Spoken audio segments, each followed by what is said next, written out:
90 години е најстариот пациент кој деновиве претрпел мозочен удар, а најмладиот е нешто под 50.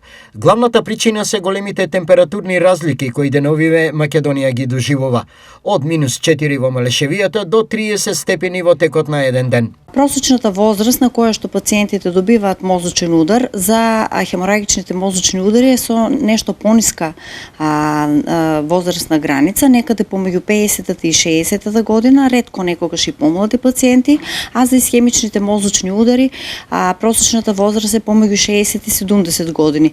Во случајов, например, имавме и повозрастен пациент со хеморагичен, односно крварички мозочен удар на 90 годишна возраст. Токму овој температурен шок го зголеми обемот на работа на неврологија при Штипската клиничка болница. Во однос на ланската година, оваа време, имаме поголем број на прегледи, амбулантски прегледи, значи на оделение. Меѓутоа е зголемен бројот на хеморагичните, односно крваричките мозочни удари кои што настануваат заради руптура на крвните садови. Кои се симптомите на мозочниот удар? Хеморагите, да кажеме, е јака главоболка, неподнослива главоболка, може да се јави, значи, пореметување на говор, може да се јави профузно повраќање без гадење, може да се јави пореметување на говорот, асиметрија на лицевите назолабијални бразди. Што препорачуваат лекарите доколку лице покрај вас доживее мозочен удар? Ако приметите дека пациентот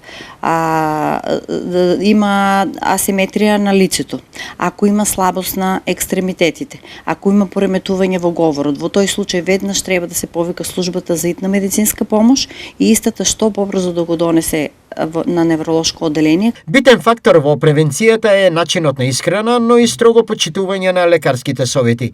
Повеќе физичка активност, повеќе храна без масти и холестерол и помалку стрес, нервози се основните заштитни параметри од мозочниот удар.